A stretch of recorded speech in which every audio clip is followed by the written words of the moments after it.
and officially welcome everybody to day 2 of the Open Future Forum. It's been an incredibly rich dialogue spanning civic infrastructure and the built environment yesterday. Today has been focused on regenerative agriculture, food system hunger, nutrition, food justice, community resilience, resourcing equitably small farmers, looking for strategies, interventions, mechanisms for really making a transition to a more just and equitable food system.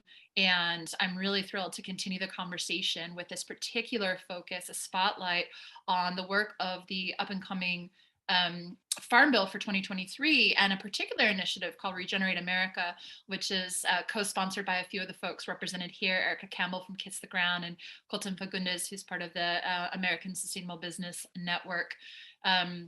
And the particular working group on regen ag and food justice. I think there may be a few other people, but I'm going to let Colton introduce who else he's curated for this particular panel. And I do hope that this is sort of a workshop of sorts. I think that this is an active roll your sleeves up sort of initiative that's currently sort of being advanced. And I think there's some people here in the room who are either contributing to it or have much to contribute to it. So I hope we get sort of interactive and see what's sort of already in motion, where the opportunities and leverage points are to support those of you who are taking the lead and the charge on trying to get some innovative and essential legislation into the Farm Bill, and what kind of resourcing you need, what can we do to support, how do people get involved, that kind of thing. But before I hand that over to Colton, I just want to thank our co-convening partners for the forum. This has been an incredible effort. It's been a global community that showed up all week so far. And definitely we have the good fortune of all these partners that we have engaged to make that happen. So I want to do a quick round of thank yous to, sorry, just re-pulling up my list here.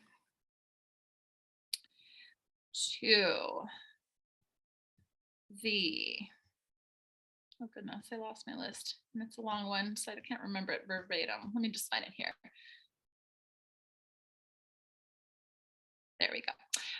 Of course, I want to thank the American Sustainable Business Network, who's co-sponsoring and moderating this particular session, Bluefin Investment, the Eco Restoration Alliance, El Puente, Global Unity, Guild of Future Architects, and Heartland P5, Imagine World, the Institute of Ecotechnics, Intergen Family, Kinship Earth, the North Carolina Agricultural and Technical State University, who you just heard our partnership. We are launching the Regenerative Extension Center program, Partnerships for Change, Pro Social World, Reconsider, Toxic Free Futures for Our Children, Triangle Foundation, and United Refuge. So thank you so much for all of you making this possible and continuing to support us.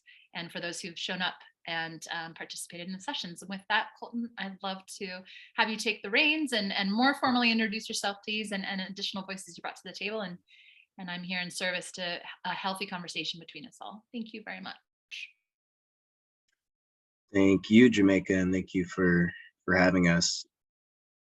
I'm gonna first mention apologies if I'm a little slower today. I'm getting over a cold. It's a little later in the day here on the East Coast, but looking forward to having a good conversation with everyone here. So I'm Colton Fagundes with the American Sustainable Business Network, where I manage our regenerative agriculture and justice working group, as well as some of our clean water initiatives. And I think we'll just actually start it off by introducing our other panelists, or not panelists, but our other sort of co-conveners here today. We have Erica Campbell from Kiss the Ground and Antonio Tovar from National Family Farm Coalition. And I think I'm just going to pass it over to you two and let you introduce yourself briefly. Sure. Yeah. Hi, everyone. Gosh, I just have to say, I didn't know that other session was going on right now. What an amazing session. I'm really interested in sort of that crossing the ideological divide conversation. So sounds like the day was so rich and I wish I could have joined more. So yeah, my name is Erica Campbell. I work at Kiss the Ground as the policy director, focusing on our Regenerate America campaign. Have worked in local food systems and community-based food systems work for many years, and then most recently had spent 5 years as Senator Sanders' agriculture and food systems policy advisor. And over to Antonio. Thank you, Erica. My name is Antonio Tovar. I'm a Senior Policy Associate at the National Family Farm Coalition. And yes, I agree with you. I missed the previous session. It looks so interesting. So, but very glad to be here and sharing some of the topics about the incoming farm bill. Great. So I think to get us started today, Erica and myself are going to do a brief introduction for those that might be uninitiated on the Farm Bill. I've got, we both have some slides here. And then I think we're going to talk a bit about the work that we're doing that's overlapping. So we both lead two different allied coalitions, the Regenerative Agriculture and Justice Working Group. Erica is working with the Regenerate America. Quite a bit of overlap. And then Antonio with the National Family Farm Coalition is a last minute addition to this team, but who is a very close and important ally of ours and has a rich history working on farming policy, especially around justice and equity in the Farm Bill and in other areas, and also touches on sustainable and agroecological practices.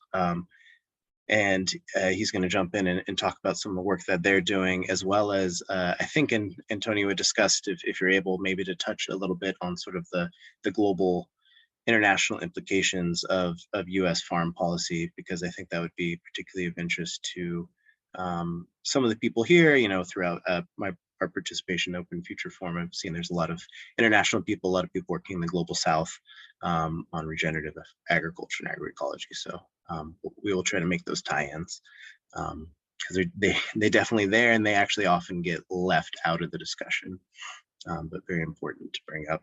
So to get started, I will share my screen. I'm able to do that, great. And Eric and I are going to give a overview. All right.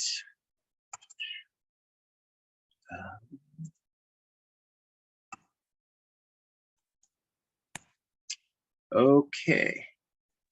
Just before you hit roll, it's doing a sort of present. If you could do a full screen present, I think it'll be a bit easier to see.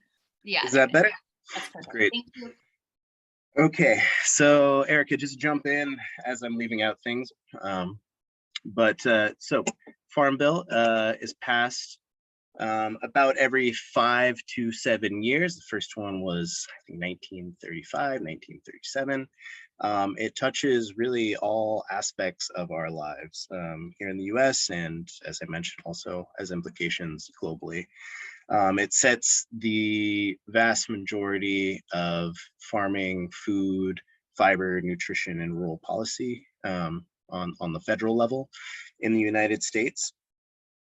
The last one was passed in 2018, and the next one is up for reauthorization in next year. So work has sort of already begun. All of us that work in farm policy in the US, food and farm policy, have already started to think very heavily and engage on the Farm Bill. So here's a overview of the 12 titles. I won't go in depth on all of these, but just this is the organization of the Farm Bill, and it gives a sampling or an overview of everything that it touches. So Title I, commodities, and Title 11, those are when people, talk about subsidies, often that sort of the much maligned subsidies that everyone loves to hate in the US, and for good reason. It's a very complex issue, but that's mostly Title I commodities and Title 11 crop insurance.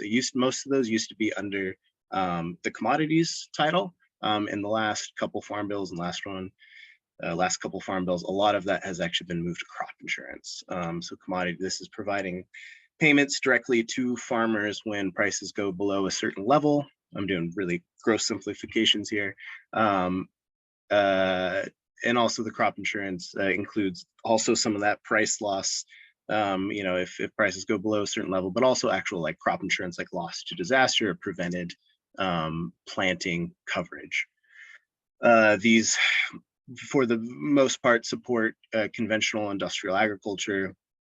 So there's a lot of, in this, these are together sort of make up the majority of the funding going to farming in the Farm Bill. So there's a lot of opportunity possibly to transform these titles for the better, or some would maybe prefer to see them go away, but that's a whole different conversation.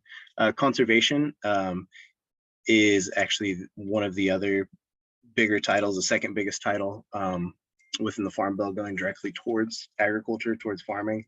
And these programs actually can do some good. They go towards cost assistance, or cost shares, technical assistance, training, outreach, and so forth for farmers to adopt conservation practices, to implementing conservation plans, and sometimes for taking land out of production for conservation purposes. There's lots of issues with them. Some of this funding is going to areas we don't want to see it go towards. But again, a lot of it is going towards good things and has an opportunity to be improved, and they could use some more funding. Trade, this is the food aid programs. Nutrition, so this is actually the biggest title of the Farm Bill. Vast majority of the spending is in nutrition. This is food stamps, and also commodities programs for tribal reservations. The Farm Bill does not cover women, the WIC program, or the school lunch program, or some of the other like school breakfast programs. That's a different reauthorization bill.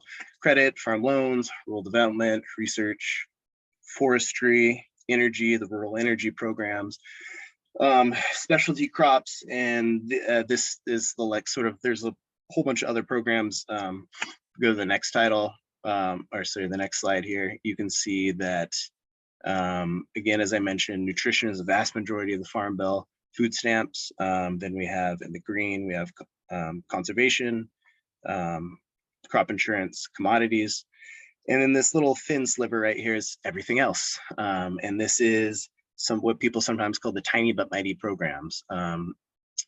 And these they're tiny, they're a small portion of the pie, but they've been very important over the years in sort of developing sustainable local alternative food economies in the US. There's programs for supporting local marketing and infrastructure, programs for beginning farmers and ranchers, programs for historically discriminated against farmers and ranchers, and so forth. Research in sustainable agriculture, organic transition cost shares, and so forth. What is not included in the Farm Bill, covered some of that already, but other important things, well, notably farm workers' rights and protections are not covered in the Farm Bill, and also very notably pesticide regulations, which are obviously a big part of the farming discussion, are not covered in the Farm Bill. That's the EPA. And Erica, pass it over to you. And if there's anything I missed there, please fill it in. And Antonio, if you notice anything that I missed, you'd like to cover. The great summary, Colton. Yeah, so I'll just go through a couple of slides here on the process. So right now we are in the pre-authorization and hearings process. There were hearings across the country this year. This summer in particular, there were the House did 5 field hearings and in 5 different states, and there was the Senate did one each in Arkansas and in Minnesota, and then there's been several in the House around specific topics. So, for example, there was like a crop insurance hearing in the Senate, and then there was also, that was House. The House has done more hearings. The Senate's done very few at this point. But there was one on regenerative agriculture that we worked on with Chairman Scott. So this is really the time that there's listening sessions all around the country. Next year we move into, hopefully, fingers crossed, we move into authorization, because you never know what happens politically. And there's been, farm bills have been kicked down the road, and it doesn't always, it's not a guaranteed thing, but it technically does expire next September. And then every year there is an appropriations process. Oh, I should just say on the authorization, a big piece of the Farm Bill will be, it's one big legislative piece of legislation, there's all these marker bills that come forward before, and they're not meant to, they're introduced as standalone bills, but they're not they're not meant to pass necessarily as standalone bills.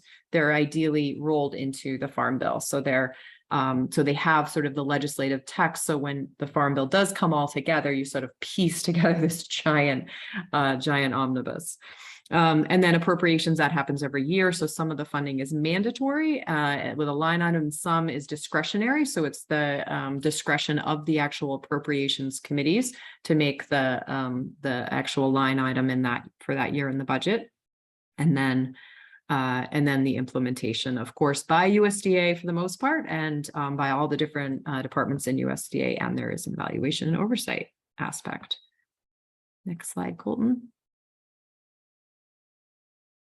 So this is another crazy chart. I think this could probably be attributed to NSAC, although it doesn't say that on here, but this is one that you see a lot in a lot of Farm Bill presentations. Essentially, it just shows the agriculture committees on both sides, and then moves into once those bills pass, it does move into like full floor votes.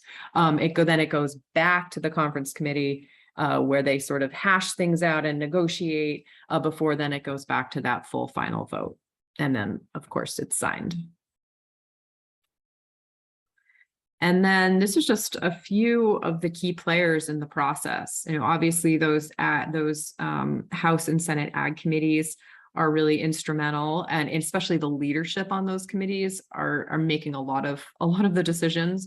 But the full Congress obviously does play a role. Even if you're not on the Agriculture Committee, you can submit amendments into the Farm Bill. So there's a broad, there's a lot of different opportunities for engaging your congressperson, whether they're on the Agriculture Committee or not.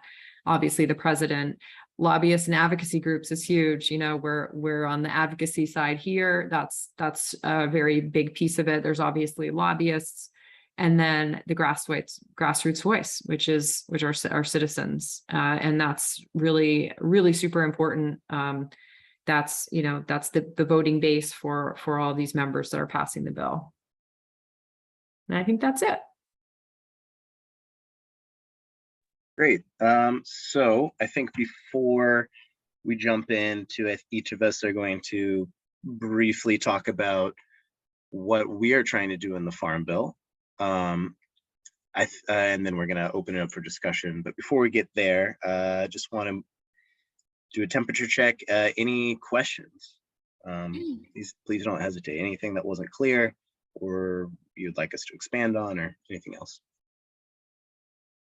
I have a few, but maybe it's saved for a conversation. But one of the last things that stood out for me was that part about the grassroots efforts and the encouragement of sort of local stakeholders and citizens. And I wonder, from your authentic vantage point, as I see you guys as bridgers between sort of maybe those working in policy and those working on the ground, practitioners and community stakeholders, I wonder how much viability or influence or sort of engagement or even clout, like gravity, is given to more of that grassroots voice. Like, do you feel like that's like, we throw that in there because we need to, like, make sure that we say that the citizens are accounted for? Or do you feel like that's like a really participatory element in, in the dialogue and discussion and the influence and sort of informing where the Farm Bill heads? That was one question that stood out for me.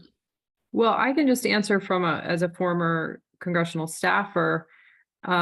It really depends on the member, because there are members who are very influenced by their campaign donors, and so the grassroots voice is not going to be as strong.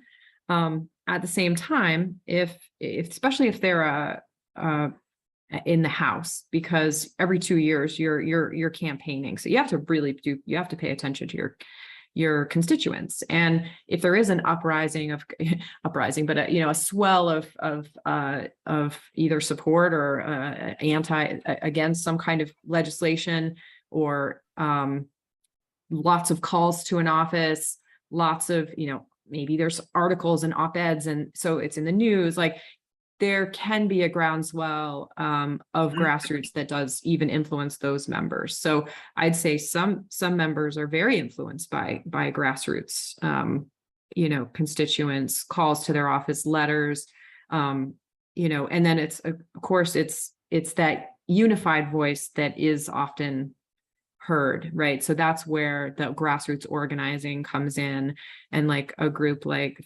National Family Farm Coalition, raising those voices up and like amplifying them to those members can be really helpful. But yeah, the reality is it's campaign donors is a big influence. And just the political nature of what's going on these days with, extreme polarization. Yeah, I will agree with Erica, and also I will add that I think that's something that it has been happening over time, and that has to do also with how the economy of the United States have advanced progressively. The rural organizations are decreasing, and the environmental groups are increasing more their share of influence into legislators. But I will say that it's definitely important that the grassroots movement have a say, because it's super important bill. Like, only the Department of Agriculture is second after the Department of Defense in terms of their budget. So it's that important in terms of the impact that it has, not just in the United States, but also beyond the United States. I can't find where to raise my hand, but I wanted to chime in real quick. I'm Charlie on the Farm Bill side of this, or on the grassroots side of this. I spent 5 years working inside the Missouri Department of Agriculture. I was on the Food and Ag Committee for the state USDA office. And it's how we've gerrymandered our country in reality. It's the commodity groups that have these machines that are funded by the Ag Marketing Service, which is in the Farm Bill, which pays the marketing guys that then donate the money to these campaign groups that go out and elect our local officials. The reason our Congress is gerrymandered is because corn and soy have bought all the reps. And let's be honest about it, that the National Farmers Union growth, what we're doing here at Open Future, it is important that we get beyond the bubble of the 2% of agriculture in our grassroots efforts, because we can outweigh them, but we're going to have to get beyond that existing bubble that they've been able to keep so nice and quietly hidden. But, it's the cattlemen that take one party's candidates around the state on a bus every year and put up a whole slate. And it is not objective. And those tax dollars may not go directly to them, but they just take one hop, skip, and a gump from Osborne and Barr to cattlemen's that was paid for with beef checkoff dollars. And this is ingrained in the system. It has been built to grow it over and over and over. And until we start to crack it, we're not there, And even those conservation funds, yeah, there's a large number in there, but only 5% of the farms are getting those, because those are the ones that know the agents at the local USDA office, and that USDA agent can give them all to 5 people and not have to serve 500 more, if they don't want to. So it's the grassroots is extreme. That's how this has always been done. And in the Midwest, it's even stronger. We've had Pat Roberts here. We've had some really key people, Bill Sack, and how these things have to happen, but they work for the commodity groups. They don't work for us. So we've got to figure out how to organize at a scale that can compete with them.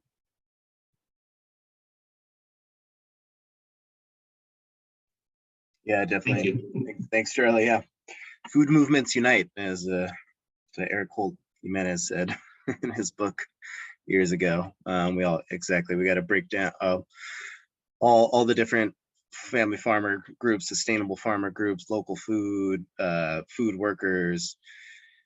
Everyone touches food farming in some way, whether it's indirect or not, and need to come together and build a movement for a better system. So any other questions or thoughts on that before we move into talking about what each of us are working on, which will hopefully sort of get everyone's juices flowing on some discussion around what everyone else would like to see in the Farm Bill, how it's affecting your work and the work that you're doing, the communities you're working with, and how the Farm Bill could be transformed. I think I have other things, but I'm excited to hear what all you're working on. So we aren't being assumptive or redundant about that exact effort of what is the rally cry, and how are folks of this wonderful list that you have here working together to try to create that quorum and that kind of mass that's more capable of having a rally cry and a voice in the conversation. So why don't you guys share, and we'll jump in along the way. I think I'm excited to hear. Great.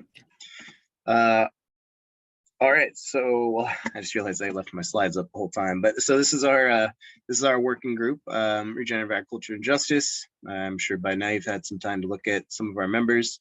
ASBN, we focus on organizing businesses and investors, mission impact, sustainable businesses, and so forth. But as you can see, we have a lot of in our working group advocacy partners, family farm partners, environmental groups, and so forth. And this actually isn't the full list of members. I need to update this.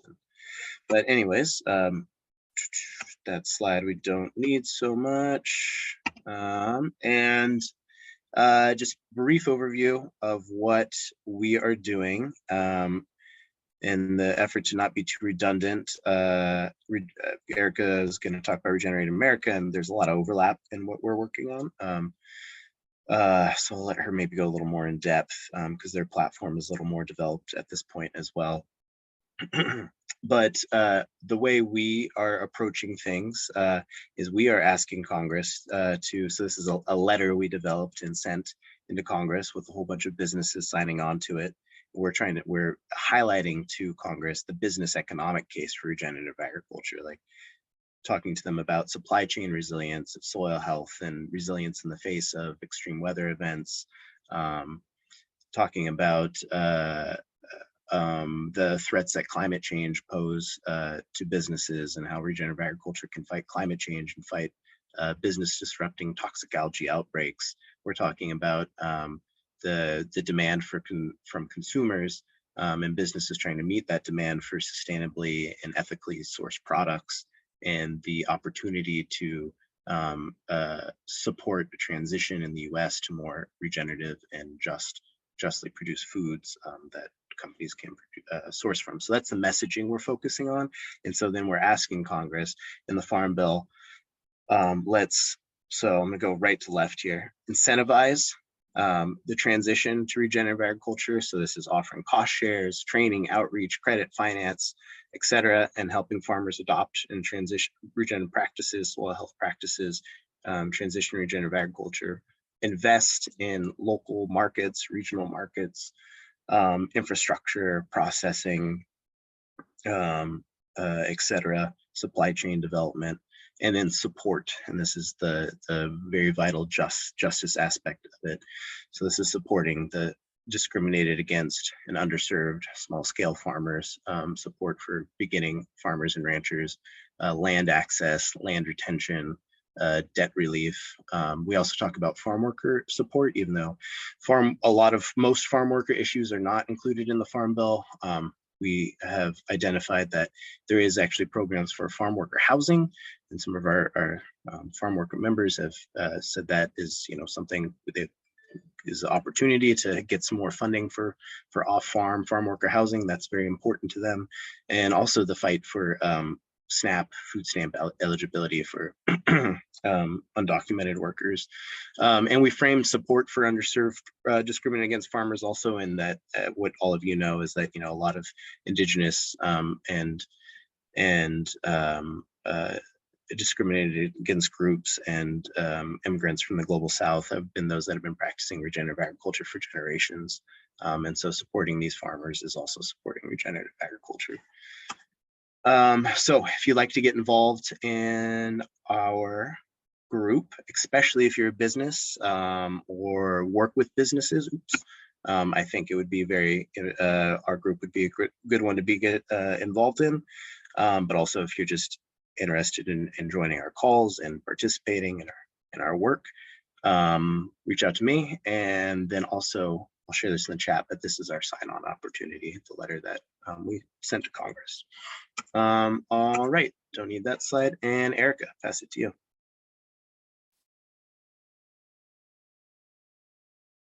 If second. You're on mute, Erica.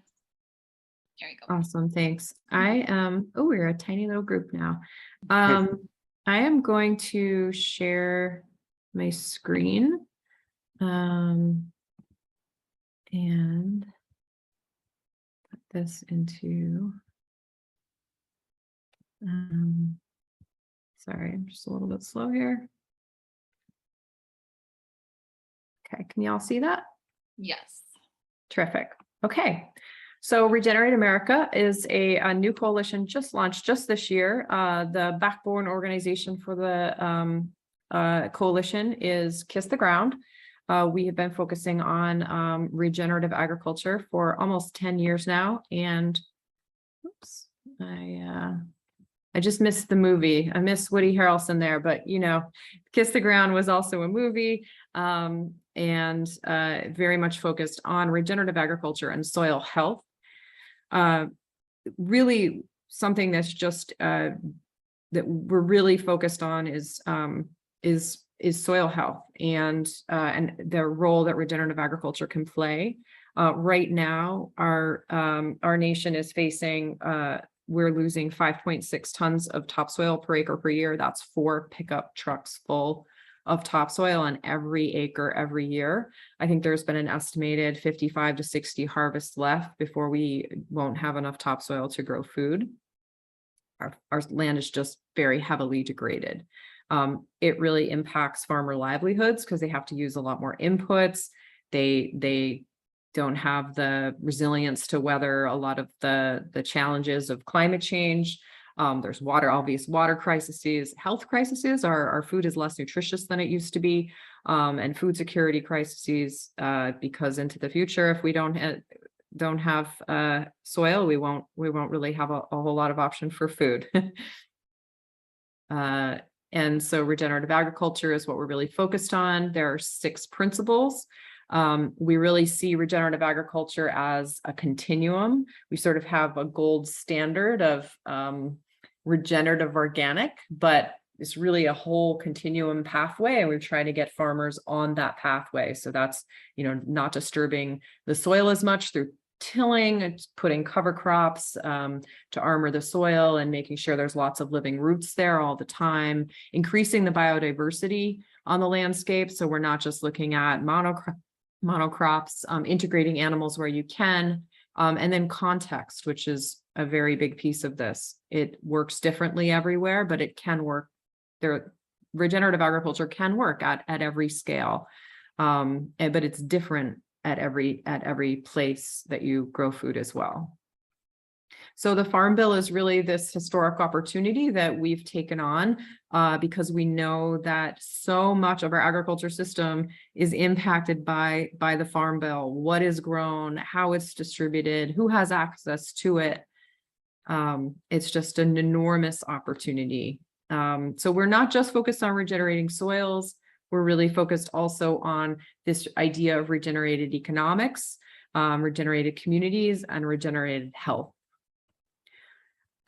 We have a theory of change that is really focused on 3 pillars in trying to change the Farm Bill. So it's really that grassroots side that we talked about earlier, really a groundswell of public support. We have policy development and advancement that's on the Hill and working with legislators in DC, and then a public media campaign, because first of all, a lot of the public doesn't know what the Farm Bill is or doesn't care about it, doesn't always care about where their food comes from. So there's a whole education piece around that that we're helping play a role in educating the public. So advancing policy, we have 6 buckets of priorities, and they're not all about soil health at all. They're really about transforming our food system in many ways. Number 1, getting farmers access to the technical assistance and education that they need. I mean, even the people that are doing a lot of the education and trainings out there don't really understand regenerative agriculture and soil health and, food systems done in a way that, as Charlie was saying before, it is not always the case. So that's a really big thing we're trying to change. Equitable access to the programs. It is, and Charlie, I think, also mentioned that, and Antonio, it's so inequitable, the way and who has access to those programs. building back our regional and local infrastructure. I know you all talked about a lot today. Increasing access to healthy and regionally sourced food, and then farmland preservation and access for historically underserved producers. And then this piece around risk mitigation and lending. And, crop insurance has got to change, right? That program's going to go broke if we keep bailing out farmers who are doing, not making their lands more resilient. So starting with incentivizing the good practices that farmers are doing, but ultimately, changing that program, it needs pretty massive reform. Also, there's lots of grassroots action. We've been out at hearings. We've been, meeting. We've been bringing Congress people, that top left corner congressperson out to farm tours, just really getting in communities and trying to build that grassroots support. Oops, I missed that. Wait, hold on. It's not letting me do the back thing. Anyway, that was the public media campaign, which was just showing some pictures of our social media and how we're creating videos and content and just really trying to educate people, like, what the heck is even the Farm Bill and why does it matter to them? So this is our coalition. We have a broad array of groups and businesses and nonprofits. We also have public supporters who have signed a pledge and support the campaign. And we've been just meeting with a lot of offices, and we are led by a Farmer Leadership Council. This is a list of the council. They're from all over the country. It's a very diverse group of, in many ways, very big farmers to small farmers, and all different types. And we have about, I think, 25 or 30% are BIPOC. And I don't really need to share much about the slide, but this is just our coalition structure that we have, and that's it. And so, I think I'll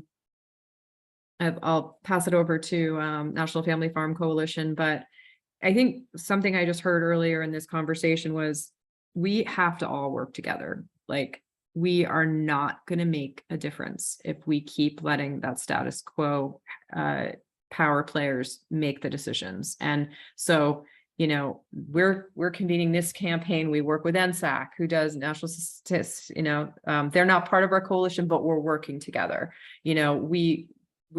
I think that the most important thing here is to really work together. And NSAC, we just found out NSAC and Farm Aid are going to be holding a big rally and a whole week of action called Farmers for Climate Rally for Resilience in DC in March. And we're going to help them plan that. And everybody should get on board to help plan that. That could be a massive movement to make actual change in DC.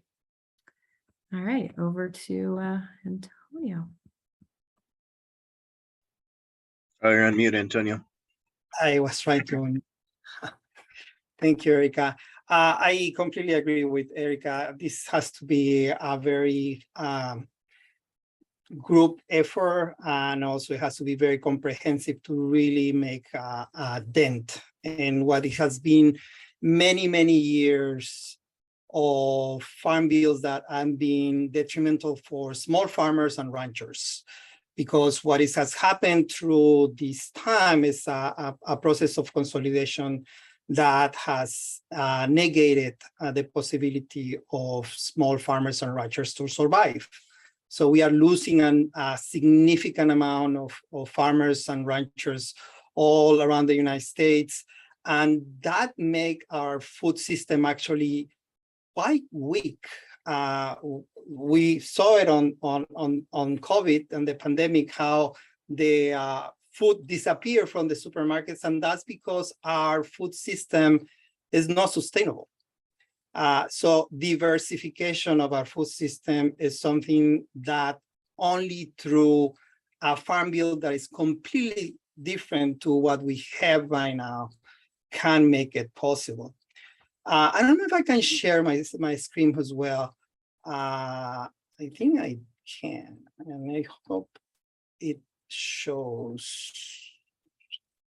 Okay, so something that we have been saying, and that's in part because NFFC and other groups, including the Royal Coalition, Family Farm Defenders, are part of La Via Campesina and the U.S. Food Sovereignty Alliance. And how we see it is that in the national discourse on agriculture, they are talking always about food security, which is basically about production and exports. So the title about trade and commodities and insurance is basically what politicians, or at least the public discourse, is about food security. And we saw it as an issue of food sovereignty, but at the global level. I think that something that also politicians say is that the Farm Bill is for national security, how it's implemented. And we see it as an issue of global security, because it's not just the way in which we produce that is unsustainable, and we saw it also with the pandemic, but it's also true that most of the food that is consumed in the globe is produced by small farmers. It's only in the United States where we see this large production, and those grains that are producing here are exported and are causing actually big impact on the sovereignty of those nations. So that's why we saw it has a global perspective. That's the feeding the world also concept that they are using. Something that we definitely are promoting on NFFC is supply management. How much is consumed, how much is produced, is how we can level up the prices for producers. Because right now, one of the issues with the insurance is that farmers are not making what they are spending on production. Because they are not receiving the fair price for their production. And it's not that it is impossible to do, but because of consolidation, just few big players are the ones who are getting most of the money for the food production that we get. So the conservation program is something that definitely we are in support, but with a concept of agroecology, it has to be political in terms of being fair and being also for especially for BIPOC producers. And what I was saying, I think that the country sacrificed their agricultural production for efficiency, profitability, and comfort, and not for fairness, sustainability, and resilience of the food system. So the proposal to increase the regional markets is very important for us as well. And probably, like as already said, it is important that it is addressed at the local level, at the state level, and also at the federal level. We need to change the crop insurance, have floor prices. That's how we get the safety net for growers, not by paying from the state, but by giving fair prices for producers. And I'm going to end because we also agree with the group in terms of access to farmland. Something that is happening is a lot of consolidation also in farmland. Now farmland is seen as an investment, and financial institutions and also private entities are acquiring a lot of farmland as a secure investment, and that's making the price of farmland very high. So to beginner farmers, that's something that is very hard to do.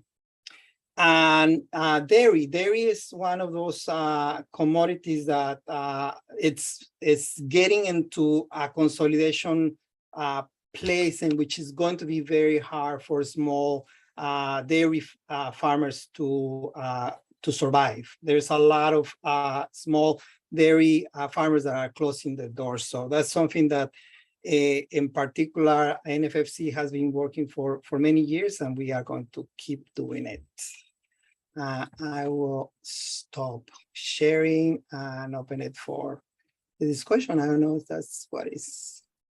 Yeah, and Antonio, maybe just I could Yes. ask a question to help clarify for people. Could you speak maybe a little bit to how supply management and maybe the milk for dairy farms bill, which are or just supply management more broadly, and price parity, which is core to NFFC's work, how that sort of, and you touched on it briefly, but I think maybe for those that are uninitiated, maybe discussing a little more might help, how that and how NFFC sees that as connected to global food sovereignty and trade, because I think a lot of people, when we think about, well, the issue of like dumping in Mexico, dumping commodities, we think about NAFTA and trade deals, but NFFC argues that this issue of like supply management is important to think about as well. I'll talk about that, and then also how supply management is sort of connected to like equity and justice and supporting small farmers in particular and medium farmers. Sure, I think that dairy is actually a very good example because we overproduce milk. So the price of milk is very low. And one of the strategies of the big dairy producer is to export, is to get new markets to get their production. But what is happening is obviously the overproduction of milk depress the price of milk. So smaller producers, they just can't compete with large cows. 5,000, 10,000 dairy cows are something very difficult to compete if you only have 20, 30, even 50 cows. It's going to be very hard because the price is going to be very low. So that's what I'm talking about when we sacrifice because efficiency, but really we are provoking a cascade effect because it also affects rural communities. It's not that the dairy producer is going out of the market, but it's also going to be the rural bank, the superstore, or the pop-up stores in the town is rippling through to rural communities. Supply management is not something new. It's actually something that is in operation in other production, like sugar use supply management, but dairy doesn't. So it is something that it's not out of the, it's not inconceivable.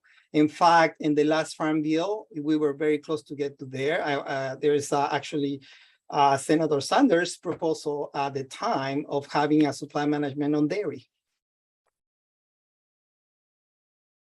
Thanks, Antonio. And then, yeah, also the part you touched on a bit, the export and how,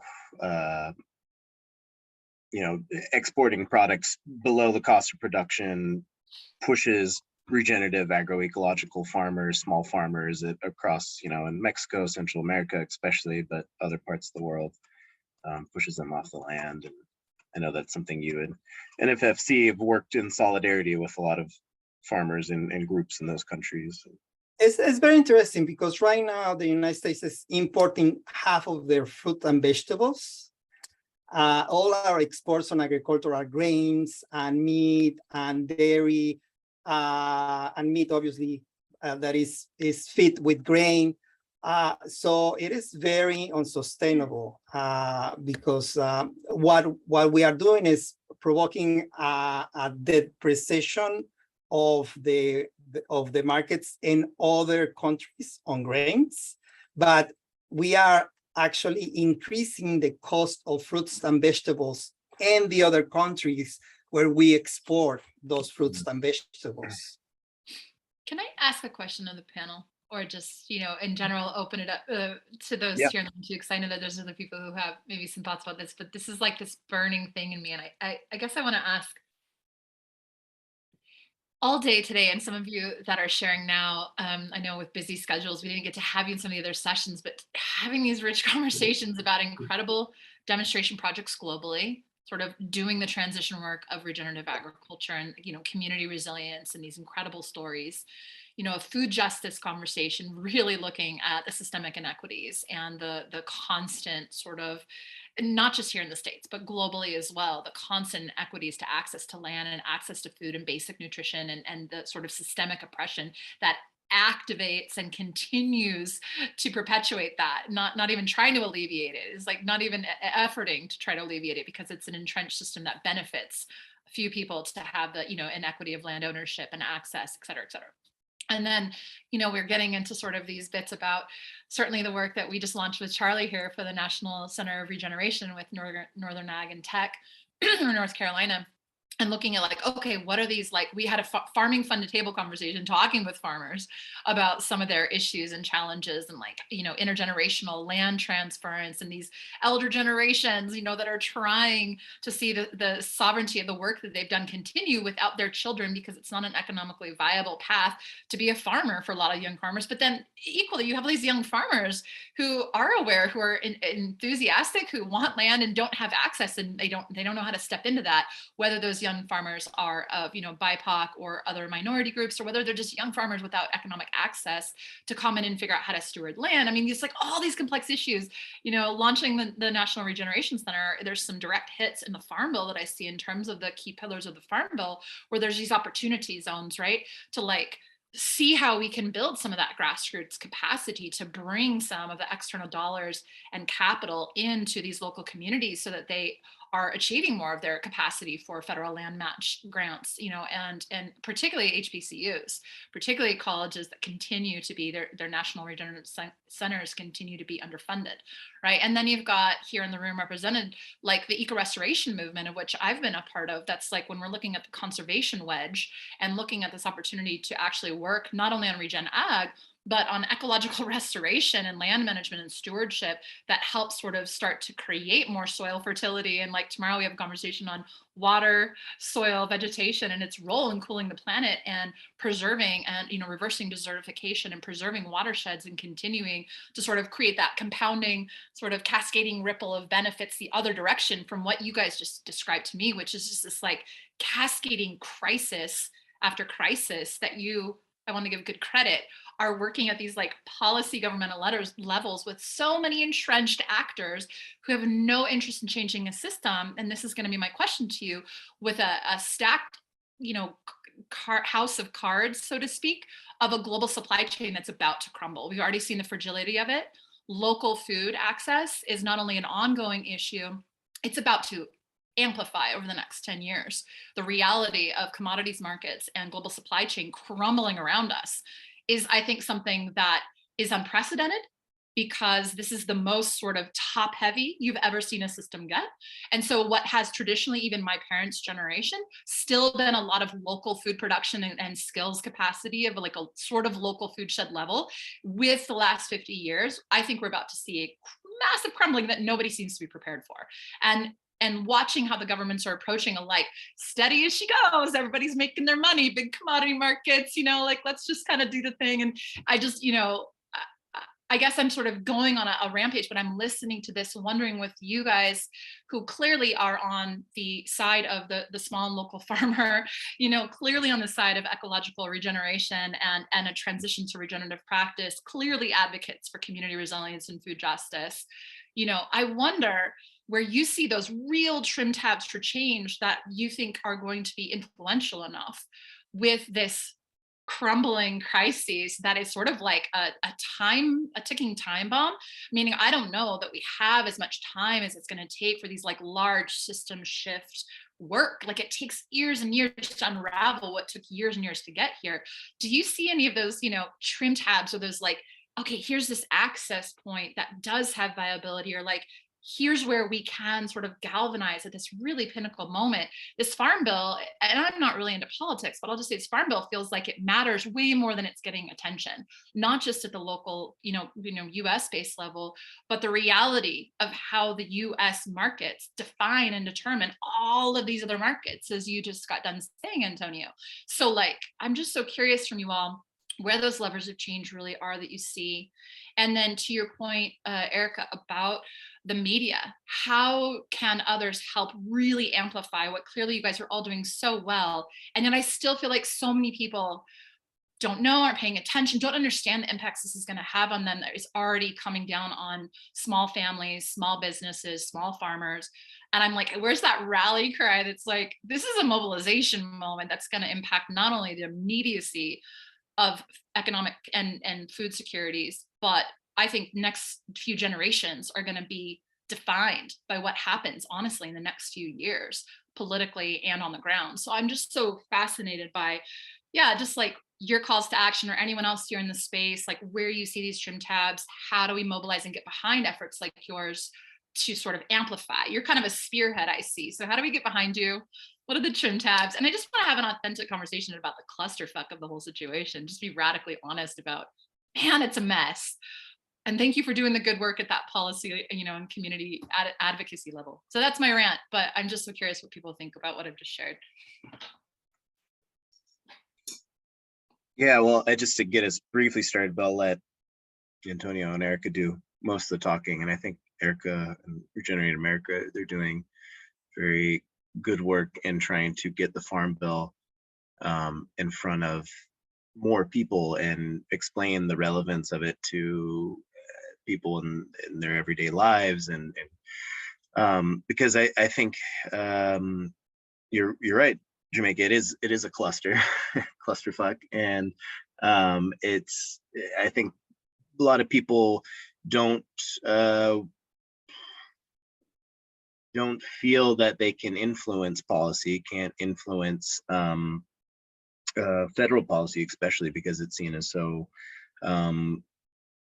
corrupt and so many entrenched interests. And I think we see that maybe in the group that's here today, we have a few dedicated people that have stayed behind, and also part of it is that you have an amazing conversation concurrently going on, another panel going on. But a lot of people are just like, well, federal policy, that seems dry and boring, and what are we going to do anyways, and the Farm Bill, and so and that's the reality that we're in. And the people that the people that have the most influence on farm policy are entrenched interests with lots of money and lots of power. And we are fighting an uphill battle and tooth and nail, but we are, I think, coming together, and we are seeing a movement being built. I have to acknowledge groups like National Family Farm Coalition, National Sustainable Ag Coalition. They've been doing this since the 80s, and players like us and Regenerate America Kiss the Ground is the great work that you are all doing, and I think that we're doing. We're very new to the table, but I think it shows the growing movement for it. And us organizing businesses, and I think the growing interest from the sustainable, mission-driven business sector, and some really honestly players that in business, in the business world, that actually very honestly interested in like radical change, is really interesting and promising to see. But as far as the levers that are available, could talk about that as well. But I think I'll pass it over to Erica and Antonio and give them a chance to delve in. Yeah, I mean, it's a good question. And we're also new to the policy space. And, some people asked in the beginning, like, why is Kiss the Ground getting involved with policy? Like, this is not fun work all the time, right? But we recognized that the public needs to be more aware of this first of all. And second of all, we do really think that soil is an area of common ground. And we, I worked for Bernie, like I kind of come more from a very progressive side, but this campaign is very much focused on a bipartisan approach, which can be sometimes hard. It's hard to be bipartisan these days when things are so polarized. But we are seeing Republican and Democrats who are very entrenched in big ag, like, start to really see the importance of soil. Like, if we don't have it, then where are farmers and where are rural communities? So using that as kind of a hook, and, we talk about, how this can improve farmers' livelihoods and bring back hollowed out rural communities. And so, those are things people care about. Now, the rubber's going to hit the road, obviously, with the actual legislation. And, is it going to be greenwashed, or is it going to be a win still for the chemical companies somehow, even though that's not helpful for soil? Like, so those are things we're all trying to obviously be very careful about. But I think there is some hope. And I think that soil is one of those areas where I think people can start to get behind. Revitalizing rural communities is another area. I think there are a lot of politicians that, are seeing that decline. So it's like finding those pieces that are important. I'm sure Antonio wants to jump in. I just want to say that piece, Erica, gives me hope, because that's been an ongoing conversation about a shift to soil and water as a less polarized, divisive, more personal an approach. That eco restoration and bio for climate and some of these other alliances that, along with other farmers, are looking at, okay, how do we pivot from like climate, which is so polarizing to some people and they've checked out, or like policy, and talk about nutrition, access, health, well-being, soil fertility, like these things that are a bit more sort of like, this can belong to anybody. This is real to all of us. A bit more personal. So the conversation doesn't feel so like lofty and people check out of it, but it's like, no, this is your soil, like really focusing on the soil. I just want to like fist bump that, as I think it'd be interesting to weave some of the others going, hey, we need to pivot, like in the climate movement, we need to pivot to soil and water as a conversation point, instead of always hitting the same sort of drumbeat about climate or carbon. So I just want to celebrate that. That's a place I also see not only the work of public and citizen engagement, but partnerships across other huge alliances and networks that are farming. They're saying we need to start pointing here. So I'm just going to flag that later and make some introductions and see about getting some more support in your direction that is maybe coming outside of regenerative ag, but is still a very aligned coalition looking in the same area. I didn't mean to jump in though, Antonio, if you wanted to share as well. No, well, very important what you mentioned.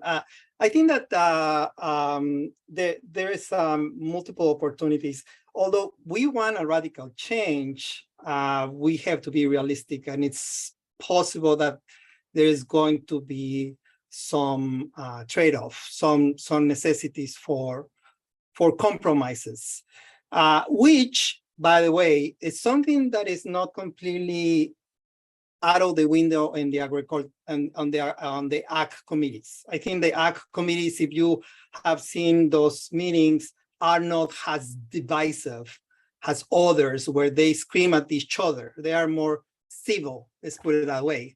Even when they might not agree in some issues, I think that there is more room for actual dialogue. So the other thing is that something that is changing too is the consumer. I think that the consumers start to realize what kind of food they are getting, where it comes from, and who is behind the food that it was produced from. So I think that's more on new generations than people like my age. But I think that people start to realize that there is an impact on the food that they are consuming. Now, it is important to do the connection like Erica is doing on terms of communicating and educating the people in terms of even the beef that has a product of the United States might not be from the United States because there's no regulation on that regard. But that's where you do the connection in terms of these are policies that we can promote together, that we can demand together. Finally, I think that the last piece that I think you mentioned, or probably Erica, is that that triple effect on the economics in terms of rural areas getting empty, there should be an alarm for people that is representing large producers, because they are losing their borders. The borders are not going to be there anymore. So if they really want to have people in their communities, they need to put more attention into their food system locally.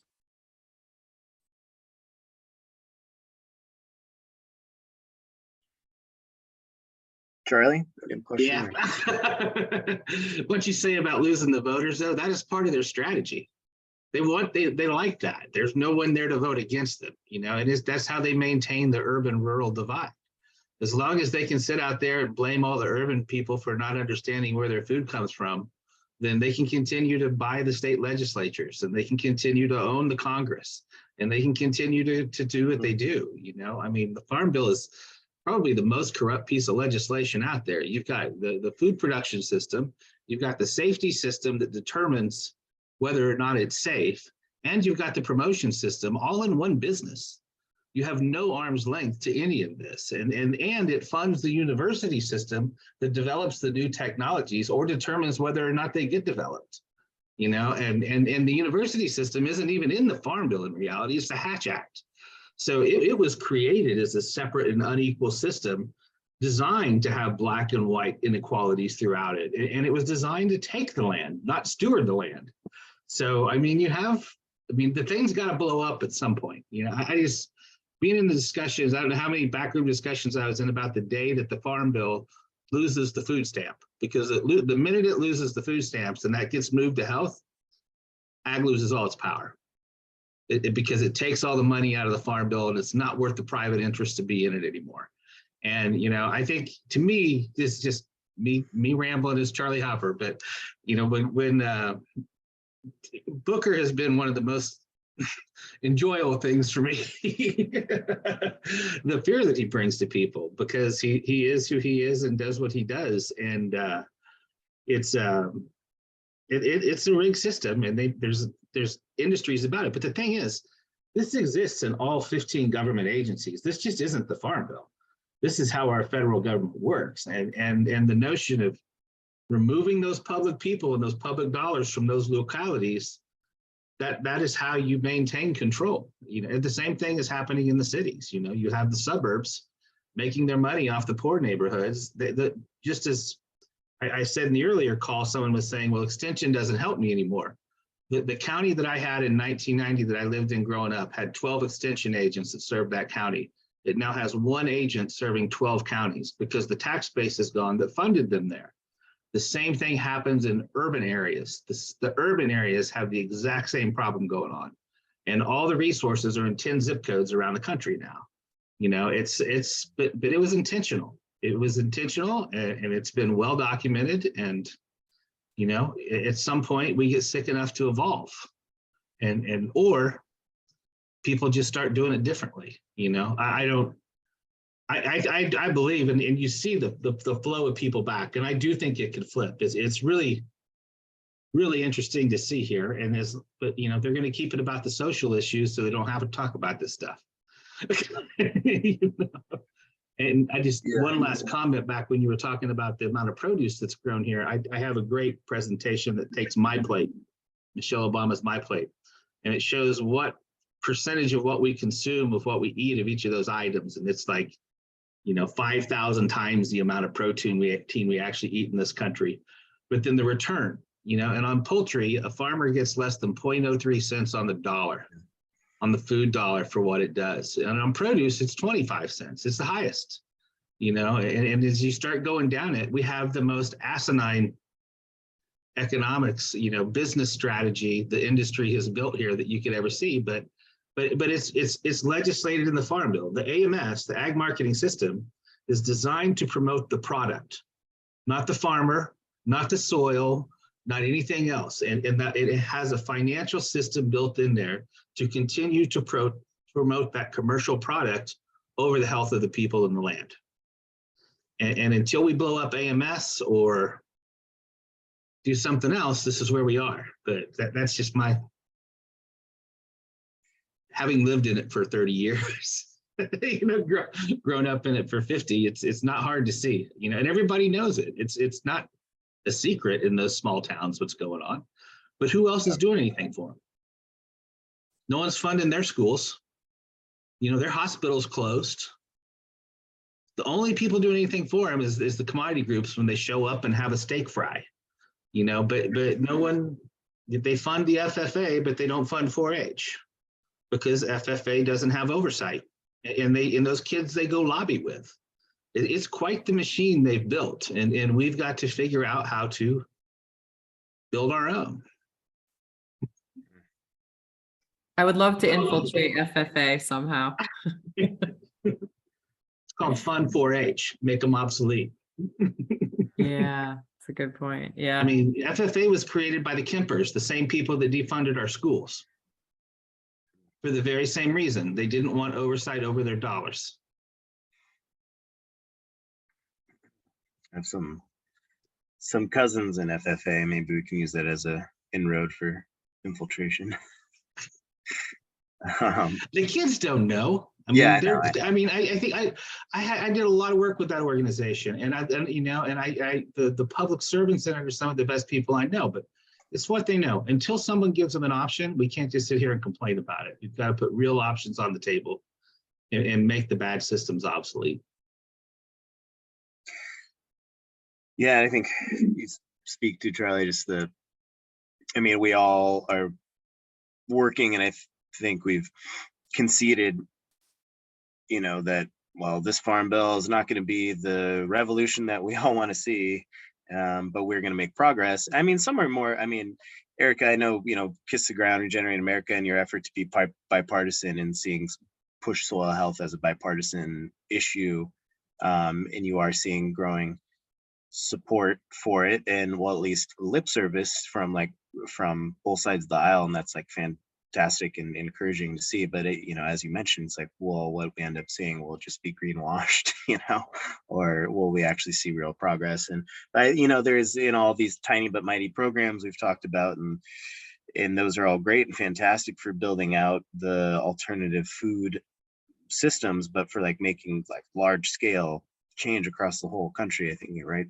Charlie. It's we are up against a behemoth, and it has deeper roots in our crisis of democracy and crisis of accountability of government, and so it's the food system isn't an isolated system. It's food system is part of our larger political economic system, and so if you look at the arc of the curve, they're milking the cash cow. It's going away. It's just a matter of when. It's a matter of what's the industry that's going to replace it, and that's happening now with the Uberization. The food system's going to Uberize just like everyone else is. Don't think that's not what we want to do with the Center for Regeneration. We want to use this to build a marketplace too. Direct salespeople need a board of trade. They need the infrastructure to be able to list their products. As Emily said this morning in the farmer talk, the direct farmers need to be able to be farmers too. They shouldn't have to be all these other things. The corn guys don't have to, the only reason they have to work off the farm is because they can't live off what they're making. These other people have to, just to get rid of what they're making. It's a whole different scenario. But I think it'll happen. It's you see it. It's the ideology, and the reason politically they embrace the social wars is because they can't stand on what they're doing economically. And their kids aren't following them down that road.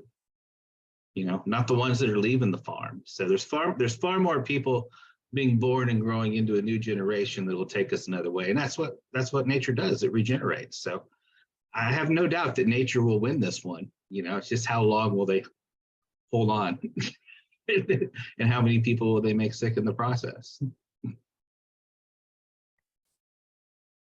Hey, Charlie, I took a break for a while, but the question for the group is, what would it take to change the ownership structure, since a lot of older farmers are retiring, their kids don't necessarily want to be farmers? I saw this in an earlier part of the call, or one of the calls. what would it really take to transition into large scale CSAs or into, like, you have mutual funds, but imagine for a large group of farms pulling their things together, like one produces apples, one produces oranges, one produces lettuce, whatever. And they're all part, I mean, New Zealand has one of the largest agriculture cooperatives in the world. It's bigger than any company in the country.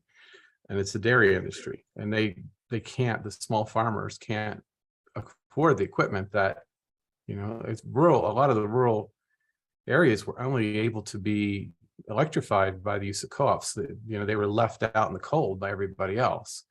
So I'm just curious, like, what your thoughts are around the use of cooperatives to re-empower the rural communities, or anybody really, anybody's here. That's what I was saying by they need a board of trade too. They need a collective marketplace where they can go list their products objectively and equally. But if you look at like produce, the standards that they have to a cow, when it gets graded and goes through the system, if you understand the carcass grading system and how that works, and when it hits the floor and the values are there, that doesn't exist for produce. What we have for produce is a quality standard that was created by a trade association that says, yes, that pepper fits in my package. And it has nothing to do with the variety package or the pepper or the health of the pepper or anything else. There's so much that has to be done here. But the farmers are going to have the cooperative system that is, that's what corn and soy is. It is a cooperative system. It's just been corrupted because the guidance system of that corrupt is the product, not the health of the farmers and the membership. And that's as we build these new systems, it has to be driven by the people in the place, not the product. And the same thing is happening in finance. If money is the end, the product is not, and the people it serves is not. You have to have these new types of evaluation and communications and verification and validation systems to make it happen. And that's why we're here. It's to do it. And I really do am excited about where the world will go, but it's, we're seeing the decolonization of the economy. If you've read The Wretched of the Earth, what happened with people is happening now at a global scale because the money is starting to do the same thing. It's.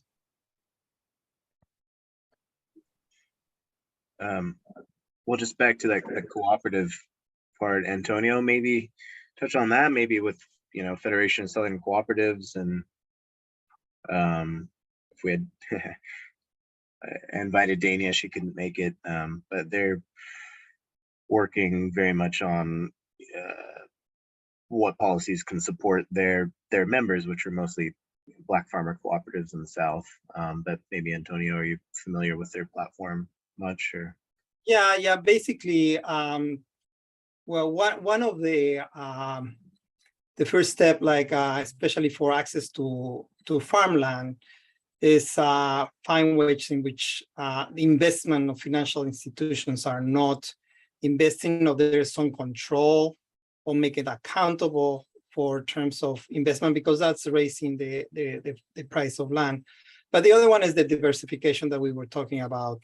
And the Federation is actually doing a lot of work on that terms of diversifying their not just diversifying their farms, but also diversifying their markets. Probably like Charlie was saying, regional markets is something that's definitely needed, not just in terms of providing the farmers with appropriate funding or prices, but also because when we saw the system overall, it is not sustainable to be moving all the foods around one side of the country to another, or being importing all these fruits and vegetables for other countries. So, but I in part I agree with Charlie, and it's going to be very hard to change the system that we have, and it's very corrupt. I definitely agree. And the other piece in terms of retiree farmers, because you mentioned it, and there is going to be the aging of farmers is is getting worse. We have very few family farmers that want to continue doing farming. But on the other side, you have a lot of young people that wants to farm, but they don't have access to farmland.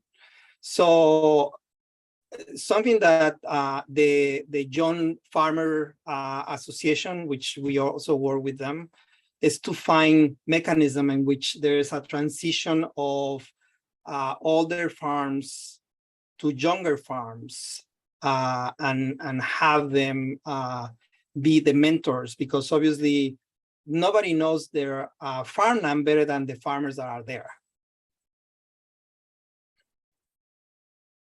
Yeah, I just posted the Young Farmer Coalition's platform into the chat. They just came out. They had their big survey of their young beginning farmers, came out with the report and their platform. They're asking Congress to invest $2.5 billion over 10 years to facilitate equitable access.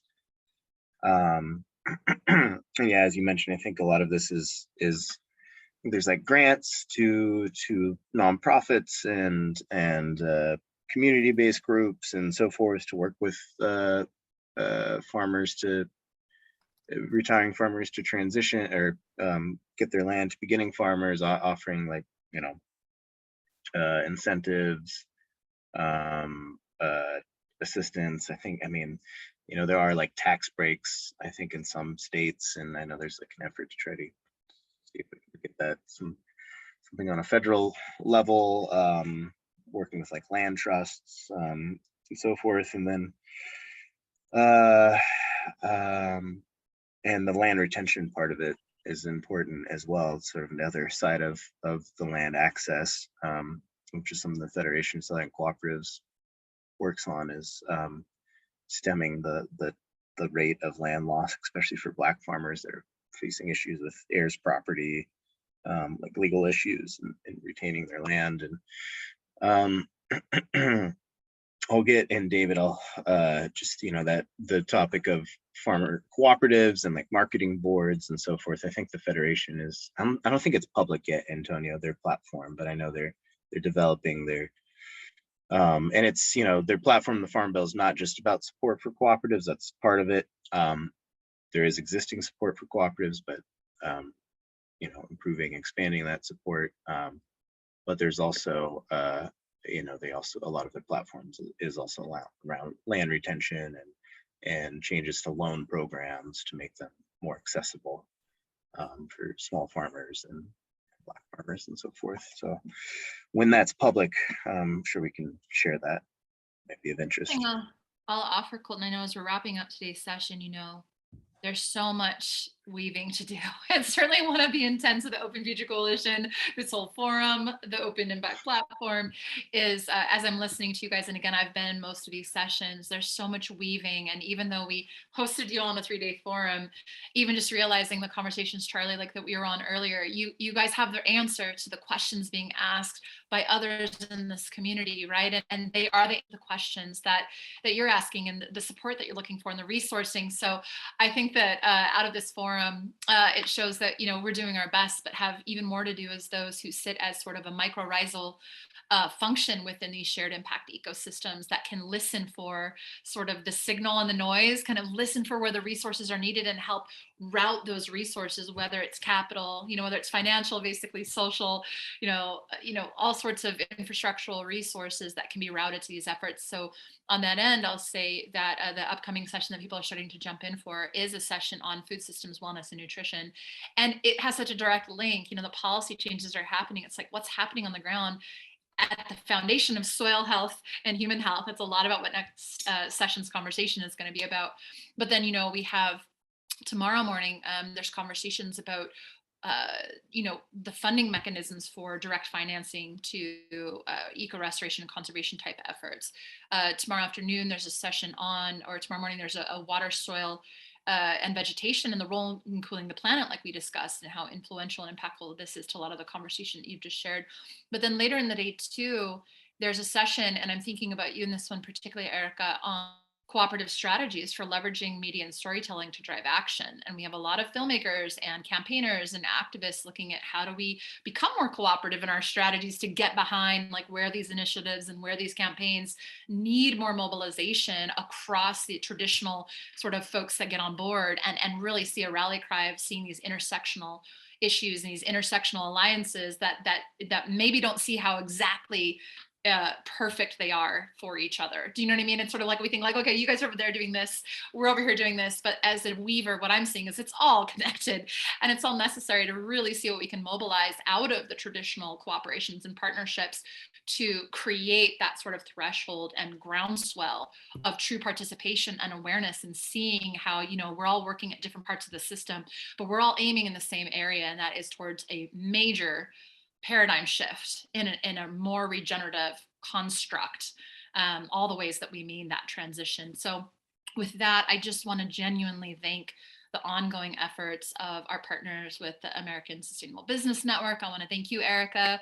Kiss the ground. I've been a long celebrated champion of your work, and the shift that you've made into policy and bringing more public awareness and participation and cooperation into this initiative is not unnoticed. And I'm looking forward actually to being now an ambassador of that work and seeing if we can do some weaving for some more partners and voices. And Antonio, thank you for the legacy of work that you've been doing to really support the small and local family farms, and, you know, really ensure that stakeholders are at the table, and that sounds like your coalition has a lot of resources, which I hope that all of you will put in the chat. Like I said, even though this particular session, we had a couple other things going on and it's been a rich, full day, we will be sharing the recording and we will be putting the chat. And so I'd love to have the resources that you shared be something we can circulate. We have a pretty big network, even if not all of them are here today. So I'd really appreciate being able to share your work. It's very important. And with that, any final thoughts from the three particular panelists that shared, and then we're going to go ahead and wrap this session and get ready to start the next one. Thank you, Jamaica. Thank you so much, everyone, for being here. And again, food movements unite. Let's transform the Farm Bill and make a more regenerative and just future. Thanks, everybody. Thanks, Colton. Thank you, Erica. Thank you, Antonio. I'm going to go ahead and pause with that on this particular recording.